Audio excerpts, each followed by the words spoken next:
I woke up in a perfect family and lost it in just days. One party destroyed 10 years of life. What came next changed me forever. You won't believe how fast a perfect family can disappear. One December morning I woke up a husband, a father, a man who thought had beaten the odds, and by New Year's I was staring at a life I didn't recognize. But I guess I should start with the good parts. For 10 years, my life looked like something from one of those feel-good commercials. You know the kind. Sunlight through the kitchen window, kids laughing, a tired dad in a suit loosening his tie while his wife stirs something on the stove. That was us. That was me and Emily. We met in college, got married a couple years after graduation, and somehow managed to grow up together instead of growing apart. At least that's how it felt back then. We bought a small, slightly crooked house on the edge of town, with a yard just big enough for a grill, a beat-up trampoline, and the kids' bikes tossed everywhere like landmines. Our two kids, Michael and Ava, pretty much became the center of the universe the moment they arrived.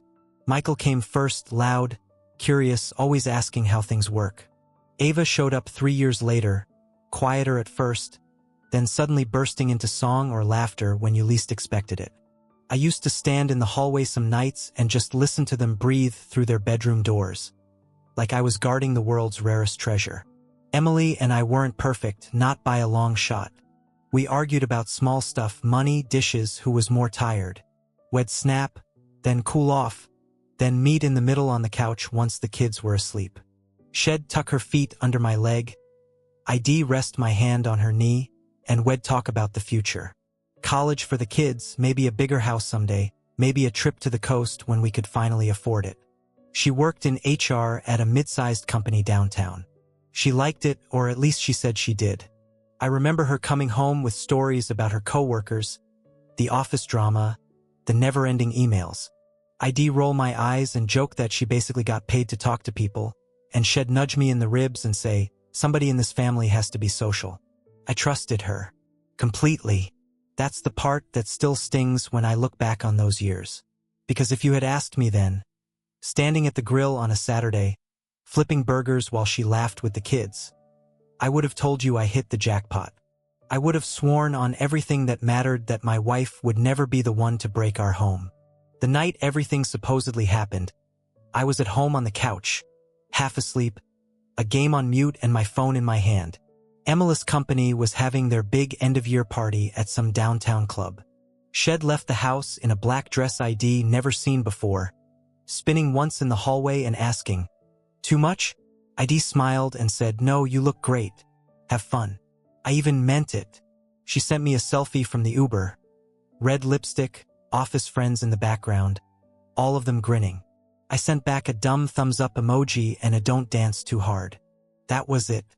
That was the last normal moment, before the ground opened up under my life. The rumors reached me 3 days later. It was a Tuesday.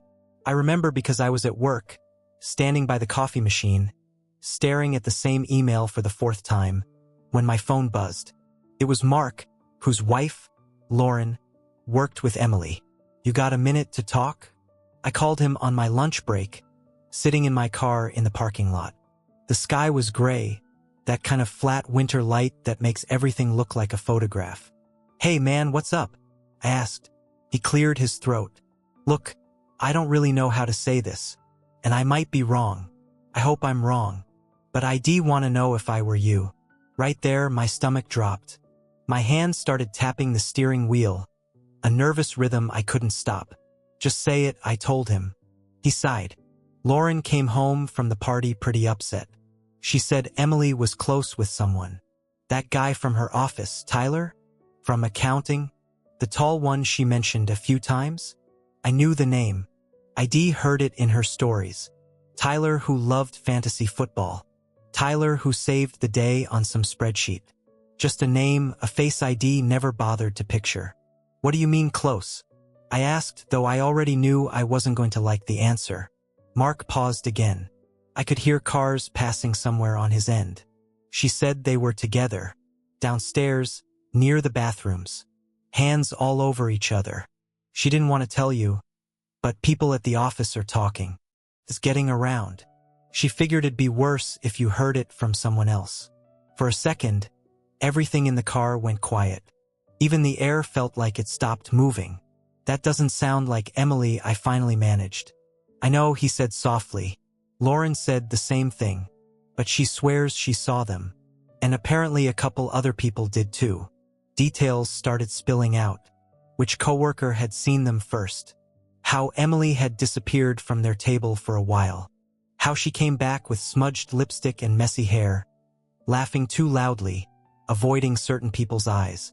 By the time Mark was done, it wasn't just a vague accusation. It was a story, a sequence, a timeline.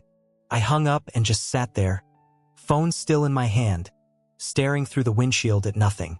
The worst part was how specific it all was. The kind of detail you don't just invent. And in my head, that selfie from the Uber kept flashing on repeat. Her smile, that dress, the caption Shed sent. "Last party of the year." ID thought it meant something simple. I didn't realize it was the start of the end. I wish I could tell you I handled it like some calm, reasonable adult. Truth is, I fell apart in slow motion. That afternoon, after talking to Mark, I went back into the office like nothing had happened. I sat at my desk, stared at my screen, and couldn't read a single word. Emails blurred together. My coworker asked me a simple question and I just blinked at him, like he was speaking another language. Every time I tried to focus, my mind dragged me back to that club. I'd never been there, but suddenly I could see it.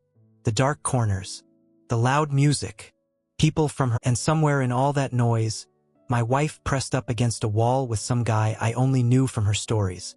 Tyler. I kept telling myself there had to be some explanation. Maybe Lauren misunderstood. Maybe people exaggerated. Maybe it was all office gossip that got out of hand. Emily wouldn't do that. Not her. Not to me. Not to us. But then I remembered little things that suddenly felt bigger. The way she'd been extra excited about this party. Buying that new dress just because. The way she'd lingered a little longer than usual in front of the mirror. The way Shed laughed when I teased her. "Don't run away with some coworker. Please," Shed said, rolling her eyes. "You're stuck with me." On the drive home that day, the world looked wrong. Our street, our house, even my own front door felt unfamiliar. Like I was stepping onto a movie set built to look like my life. Inside, everything was normal. Her mug in the sink. Her shoes by the door. The faint smell of her perfume still hanging in the air. Ava had dropped by earlier and left a note on the counter. "Dad stole some leftovers. Love you." I should have smiled. Instead, my chest felt tight. I picked up my phone to call Emily at work. My thumb hovered over her name. What was I supposed to say? "Hey, honey, how was your day? By the way, half your office thinks you cheated on me behind a club bathroom." I put the phone down. Then I picked it up again. Put it down again. I must have repeated that 10 times. I walked circles around the kitchen island, opened the fridge, closed it without taking anything, leaned on the counter, straightened up, sat down, stood back up. Couldn't be still. My thoughts were like a storm I couldn't shut off. What if it was true? That question sat in the middle of my brain, heavy and stubborn. Not it can't be true, just what if? What did that make the last 10 years? What did that make our marriage? Were there other moments ID missed? Other nights Shed stayed late? Other parties? Suddenly every memory came with a shadow attached to it. I tried to picture confronting her. I could see it like a scene in a show. Her walking through the front door, me waiting on the couch, asking quietly, "Is there something you need to tell me?" Shed freeze, look at the floor, maybe cry, maybe deny everything. In my head, I played every version.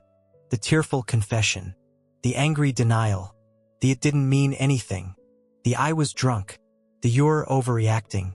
None of them felt like they fit the woman I thought I knew. And yet the image of her at that club with him wouldn't leave.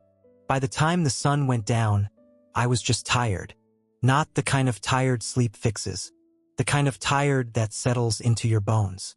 For the first time since ID married her, I looked at my wedding ring and thought, I don't know what this means anymore. I didn't make the decision in one moment.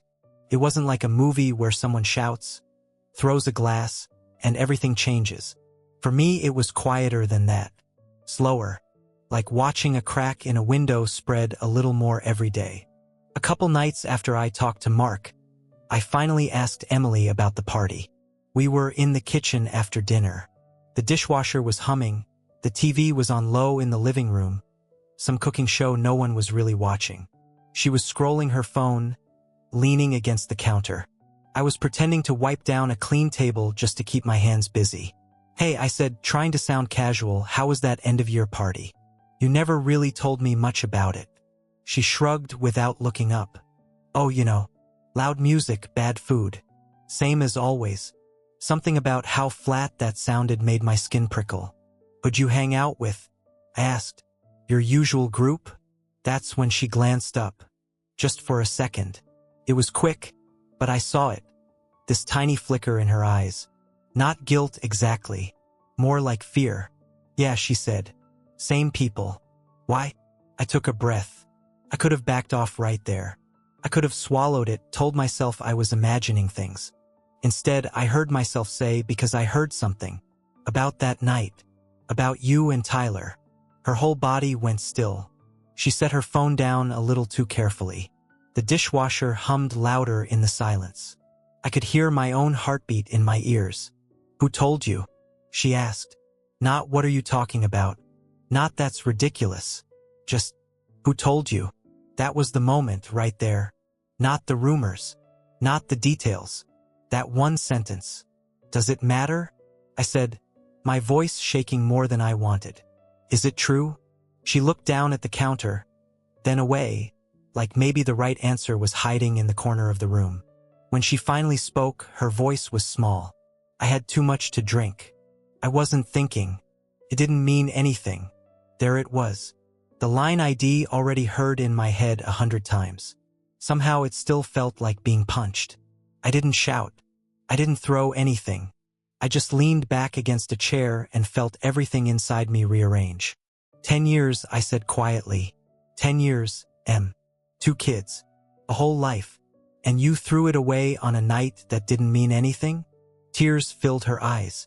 She stepped toward me, hand half reaching out. "I'm sorry. I regret it. I was stupid. Please, we can fix this. We can go to counseling, I stepped back. And that was when I knew. Whatever we had been, it wasn't here anymore. Not for me. Because as much as I wanted to rewind, as much as I wanted to pretend this was a storm we could ride out, there was this cold clarity in my chest. I would never look at her the same way again. I'd never hear her phone buzz and not wonder. Never see her get dressed up and not think of that club. The next day, on my lunch break, I sat in my car outside the courthouse with a stack of papers in my lap and my hands trembling. The word divorce looked strange with my name attached to it. Like it belonged to someone else's story. I thought about Michael and Ava. About Christmas mornings. Soccer games. Bedtime stories. I thought about the first time I saw Emily in that old college coffee shop. Hair pulled back. Laughing at something I said. Then I signed. My signature came out a little uneven, like even my hand wasn't sure it wanted to go through with it. But once the pen left the paper, something final settled over me. I walked those papers inside, filed them, answered questions in a low, tired voice. When I came back out, the sky was the same flat winter gray it had been the day I got that first call. Cars drove by. People went on with their lives. Nothing looked different, but I had just ended the life I thought I'd be living forever. The divorce went through faster than I expected. Maybe that's how the system works these days, or maybe it just felt fast because my brain was still somewhere back in the kitchen, hearing her say it didn't mean anything. We sat across from each other in a small conference room when we finalized everything. Fluorescent lights, neutral walls, a tired-looking mediator with a stack of forms. Emily kept dabbing at her eyes with a tissue. I mostly stared at my hands. "I don't want to fight," I told her when the question of assets came up. "You keep the house. And the car." She looked up like she hadn't heard right. "What?" "No, that's not, we can split. It's where the kids grew up," I said. "It's home. At least let one of us stay rooted." Michael and Ava were already out on their own by then, living in apartments across town, building their own lives. But that house held their height marks on the pantry door, their posters still taped to bedroom walls, the echo of their feet on the stairs. I couldn't stomach the idea of strangers walking through it at an open house while some realtor called it cozy or full of potential. So I signed the agreement, left my share on the table, took my old sedan and a couple of boxes, explaining it to the kids. We met at a diner we used to go to after Michael's games. Same cracked red booths, same smell of coffee and fries. They already knew about the divorce Emily had told them, and ID filled in the blanks. No yelling, no bad-mouthing, just quiet truth. Immoving, I said, fingers wrapped around a mug of coffee gone cold. Couple hours away. Small city, near the river. Cheaper place. Fresh start, I guess. Ava's eyes filled with tears immediately. You don't have to leave. Michael just stared at me, jaw clenched. Is this because of Mom? It's because of everything, I said. I can't stay here. Everywhere I go, I see what we used to be. I need space. But I'm not disappearing. I'm still your dad. You can come visit whenever you want. They'll be back. Holidays, birthdays. I'm just changing my address, not my love for you. Sounded a little rehearsed, even to me, but it was the best I had. The morning I left, the house was quiet. Most of my stuff was already gone. What little ID taken. A couple of duffel bags. Some tools. Old photo albums I couldn't quite leave behind. I stood in the doorway of what used to be our bedroom. The bed we'd shared was neatly made. Her perfume still lingered in the closet. For a second, I saw us as we'd been. Younger, exhausted, laughing, collapsing onto that mattress after putting the kids to bed, talking in the dark about nothing and everything. I closed the door gently, like I was trying not to wake someone. Emily stood by the front door as I carried out my last box. She looked smaller somehow, more fragile. Or maybe I was just finally seeing her without the filter of who I thought she was. I'm sorry, she whispered. I know, I said. And I did. On some level, I believed she regretted it. But sorry doesn't rewind time.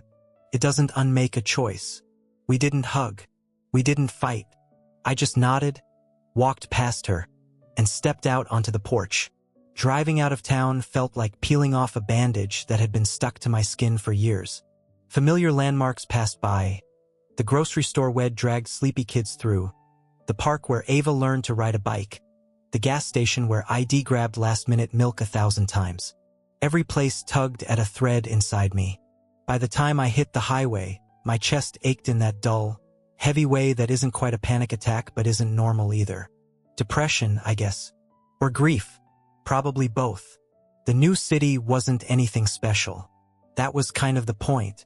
Small apartment, neutral walls, a view of a parking lot and a sliver of river if I craned my neck just right. I unpacked slowly, stacking plates in unfamiliar cabinets, setting photo frames on unfamiliar shelves. One picture caught me, the four of us at the beach years ago. Emily's hair was blowing across her face. Michael was mid-splash. Ava had sand on her nose. I almost put it back in the box. Instead, I set it on the dresser and turned it slightly so I couldn't see Emily's eyes. Nights are the hardest here. The quiet is louder. There's no dishwasher humming. No kids slamming doors. No partner breathing beside me. Just the faint sounds of neighbors and the occasional car passing below. My thoughts run laps. What I missed, what I could have done differently, where exactly things cracked. But there are small moments too. A decent coffee shop on the corner where the barista already knows my name. A park bench by the river where I sit and watch the water move, slow and steady, not caring about anyone's mistakes. Text messages from Michael about his job. Memes from Ava that make me smile in spite of myself. I'm not healed. I'm not over it. Some mornings I wake up and still reach out to the other side of the bed before I remember no one's there. Some days I want to drive back, walk up to that old front door, and pretend nothing ever happened. But I don't. Instead, I get up. I make coffee. I go to work. I call my kids. I try one small choice at a time to build something out of what's left. I used to think a good life was one straight line. Meet someone, fall in love, build a family, grow old together. Now I'm starting to understand that sometimes life breaks right in the middle and you have to decide who you're going to be in the second half. I don't know exactly who that man is yet, but I'm here, in this new city with a half-empty apartment and a heart that still hurts. And for now, I guess that means I've still got a chance to find out.